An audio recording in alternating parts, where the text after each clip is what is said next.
Hey, what's up? This is Mr. Ippolito, and today we're going over primary sources, the Mexican War. So we're going to go over those primary source documents as well as the questions that they connect to.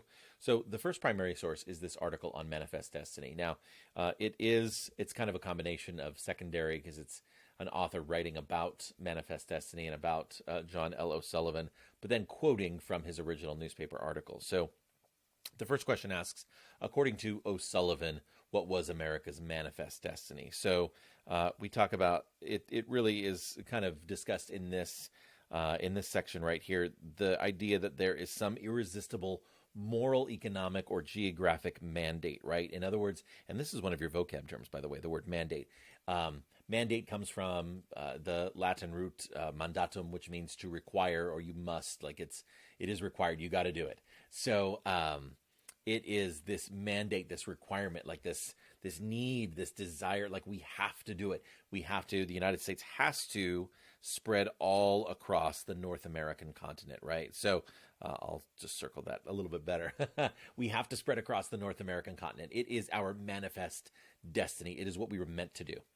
Number two, what was O'Sullivan's original motivation for writing his editorial? And so somewhere in here talks about wanting to defend President Polk's decision, right? So again, in class, we talked about how the media these days, this would be television, internet, news media, very rarely are they unbiased. It is possible to kind of find like Reuters or Associated Press where they're kind of more in the middle. But you look at a news outlet like CNN or Fox News or MSNBC, one of those types of news outlets, they're going to have a bias one way or the other.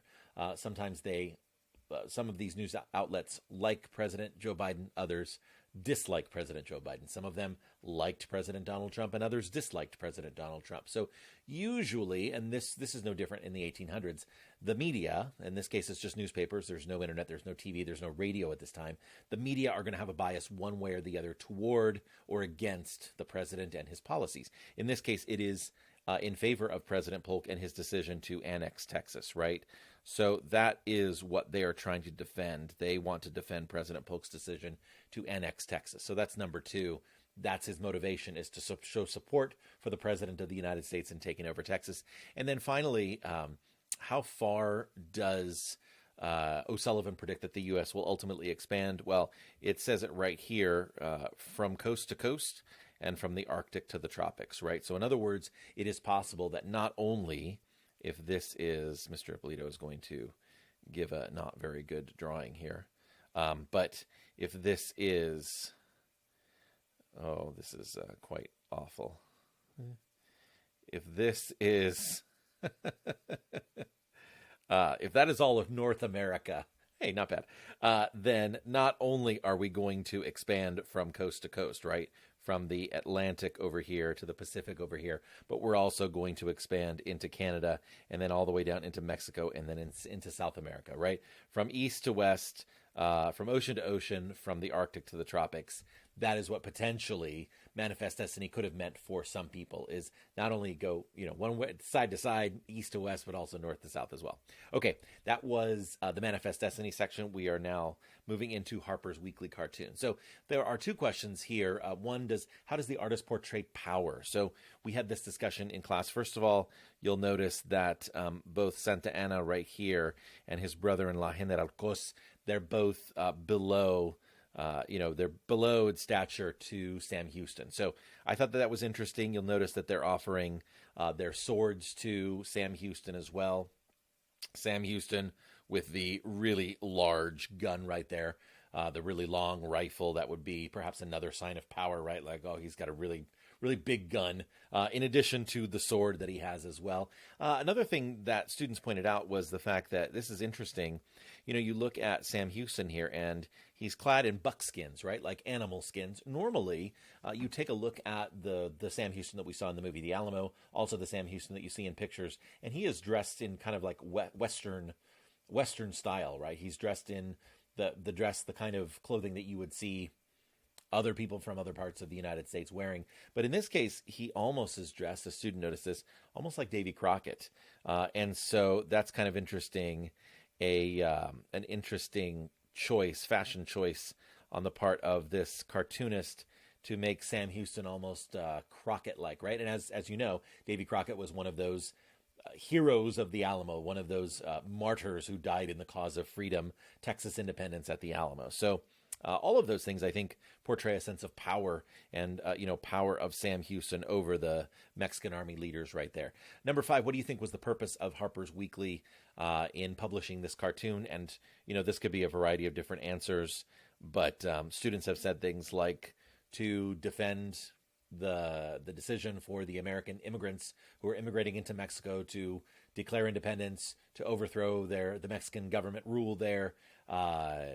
Basically kind of similar to the, why O'Sullivan published his editorial. It could have been just to support Manifest Destiny, to continue like, hey, we're doing a good job, keep up the good work. This is all justified. This is all part of the plan. Okay. Next, we're moving into President. Actually, we're going to skip over this and go to President Polk's State of the Union message, because those are the next 2 questions on the handout. Number 6, what is ironic about the line, when labor in all branches of business has received a fairer or better reward? I should start off by saying that this is President Polk. He is speaking to Congress in this State of the Union message. Presidents deliver a State of the Union message almost every year just to let Congress and the American people know, how is the country, how are we doing? It is the state of our union, right? It is kind of like, how's it going? How are things going right now in our country? The Constitution requires that the president from time to time give an address to Congress to tell us how things are going. So it doesn't say it has to be every year, but from time to time.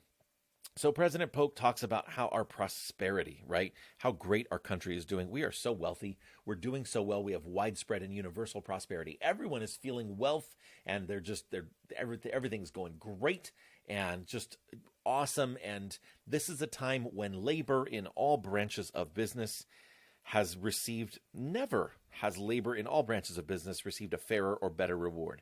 In other words, never have the laborers of America been so fairly and justly rewarded and gotten paid so well, and the people working are doing such a great job. And of course, the irony here is that President James K. Polk is an enslaver. He owns enslaved people. He owns humans, right? Humans who do work for him for free because they are forced to do so and they have no other choice. So it's ironic that Polk should say, you know what? Our workers, they're being treated so well. They get so well compensated. Well, the white workers are, but enslaved workers, African Americans in this country, are certainly not benefiting from that same prosperity. Question number 7, what kinds of language does President Polk use to describe the United States as the good guys and Mexico as the bad guys? And there are a number of different examples that you can point to as positive examples: blessed, prosperity, right? Everything like we have the pleasing duty of furnishing food for the starving millions of less favored countries. We are so charitable and awesome and nice. We have cherished policies to cultivate peace and goodwill with all nations. We are such a wonderful and outstanding country. And oh my goodness, America is so amazing. Whereas on the other hand, Mexico, right?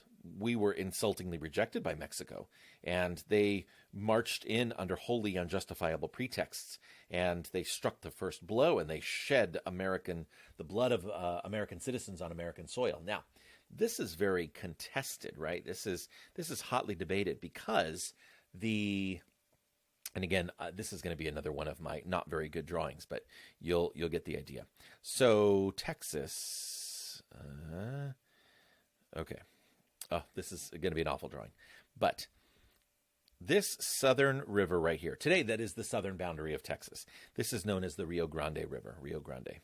The Rio Grande today is the southern border of Texas that borders Texas and Mexico, right? So you cross over and you are in another country when you cross the Rio Grande. However, at the time, during the 1830s, 1840s, after the Texas Revolution, and then immediately following when the United States annexed Texas in 1845, there was another river right here. This river is called the Nueces River, and this was the river here that Mexico acknowledged as the southern boundary of Texas. The United States thought that the Rio Grande, was the southern boundary of Texas. So essentially, all this land right here is disputed land. This land right here, everybody acknowledged to be Texas. There was this land in the green, there was no dispute The United States believed that was U.S. soil, and Mexico believed that that was U.S. soil. But this land right in here was in dispute. And so there was no once and for all definitive decision as to whether or not that land belonged to Mexico or the United States. Well, President James K. Polk in 1846 decided, you know what, I'm going to make sure that everybody knows that this land belongs to the United States. And so he marched troops just over the border of the Nueces River because, you know what, this is our land and we are going to enforce it, and we just want everybody to know that this land is ours. Well, as soon as those troops marched over across the border, across the Nueces River, that was interpreted by Mexico, by still continuing to be the president, Antonio Lopez de Santa Anna, and he interpreted that as an act of war. And so then that was when Mexican troops then fired upon the American troops, and thus began the Mexican-American War. The question is, was that a provocation? Did the United States provoke the war, or was the United States simply exercising its protecting its territorial integrity? That's the question. Most Americans believed, you know what, this is absolutely justified. This is 100%. This is what we should be doing. We should be marching our troops in, and we should be defending our troops. And American blood was spilled on American soil. But one member of Congress was like, you know what? Before we start jumping into an international war, before we start spending blood and treasure on a war that, I mean, frankly, let's just face it, this war is just to extend slavery in the United States. Let's cool down. So while everybody else was fervently voting to go to war with Mexico, there was one member of Congress from Illinois who said, you know what? I don't know if this is such a good idea. He was very unpopular at the time, and he's only going to get elected to one term in Congress before he gets voted out. And that member of Congress was Abraham Lincoln, going to serve just one term in Congress from 1845 to 1847. He'll get voted out in the election of 1846, right after the war breaks out. So he serves just one lonely little 2-year term in Congress. In the House of Representatives. He's going to run later for the Senate in 1858, and he's going to lose. But ultimately, of course, you know how the story ends. He will be elected president in 1860, but that's a story for another day. Okay, I believe we have finished that, and so now we're going to end with the James Russell Lowell poem, The Mexican War is on Behalf of Slavery. There are 3 questions here, and so I'm just going to go over the poem quickly and just kind of set it up for you so you understand the poem. These are called verses or stanzas, each one of the paragraphs of a poem. So we're going to start off with the first one right here. As for war, I call it murder. There you have it, plain and flat. I don't want to go no further than my testament for that. God has said so plump and fairly, it's as long as it is broad, and you got to get up early if you want to take in God. Now, first of all, let's just point out that James Russell Lowell is from Massachusetts. He would not have spoken as if he had a Southern accent, but he certainly writes as if he has a Southern accent. So he's got that Southern drawl, that Southern twang right in there. So he's writing with a sense of irony. He's writing with a sense of kind of wanting to really kind of dig in there and kind of take a jab at the Southerners for their justification for this Mexican-American war, right? So he starts it off and just saying, you know what, this is about murder. This war is murder, and this is plain and flat. There you have it, plain and flat. Second verse, what's the use of meeting going every Sabbath wet or dry if it's right to go and mowing fellow men like oats and rye? So right here he's saying, and this is question number 8 in the second verse, what group of Americans is Lowell criticizing? Why is he criticizing them? What's the use of meeting going? This is going to church every Sabbath, going to church every Sunday. What is the use of meeting going every Sabbath, wet or dry? You go whether the sun's shining or whether it's raining. You go to church every single Sunday, Christians, American Christians. You will go to church faithfully and loyally. But what's the use in going to church every Sunday if it's right to go a mowing fellow men like oats and rye? So Christianity generally is it's a religion that preaches peace and preaches goodwill to all men and love thy neighbor. But what's the use of going to church every Sunday if you feel totally okay with not only killing the enemy, right? Because the enemy was the Mexican army.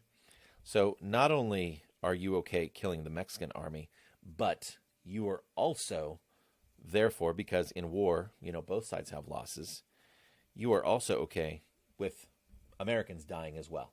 So here you are, American Christians who are all about peace and love thy neighbor, and yet you are willing to let people die in this war from both sides. I don't know but what it's putty training around in bobtail coats, but it's curious Christian duty this here, cutting folks' throats.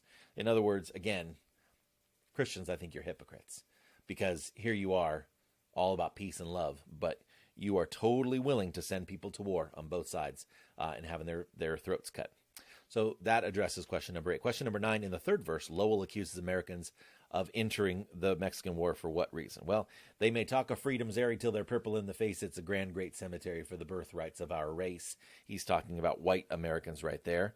They just want this California so's to lug new slave states in, to abuse ye and to scorn ye, and to plunder ye like sin. So, in other words, he's saying here that the Mexican War is all about slavery. But again, we already knew that because he doesn't hide it. He puts it right in the title. The Mexican War is on behalf of slavery.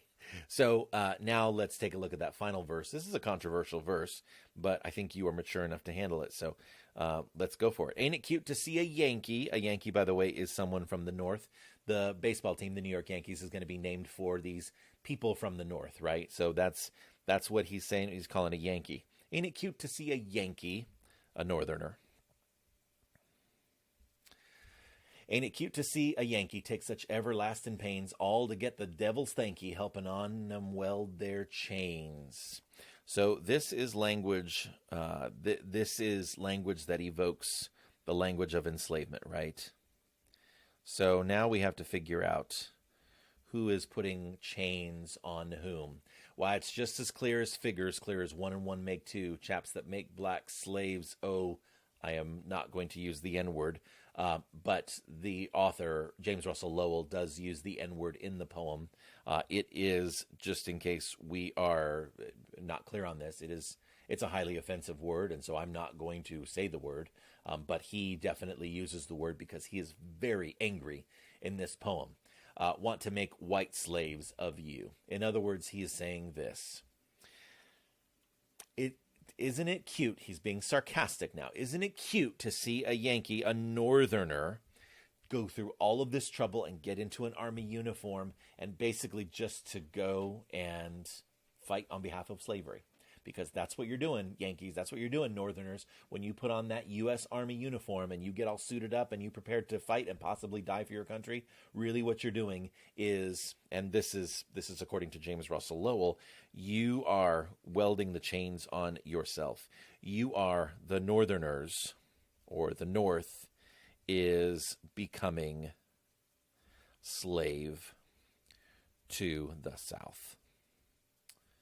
Right? Because they are becoming more and more dependent, more and more economically dependent on the South. They are freely offering themselves up, their labor in the form of their military service to the South, all because, in the view of James Russell Lowell, the Mexican War is about slavery. So that is the poem, and I believe we addressed all the questions, and we did it all in under 20 minutes. So I hope that was helpful, and again, if there are any other videos that you would like for me to make to help illustrate any future topics or things that we talk about in our history class, please let me know. All right, I hope that's helpful. Thanks so much, and have a great day. Take care. Bye-bye.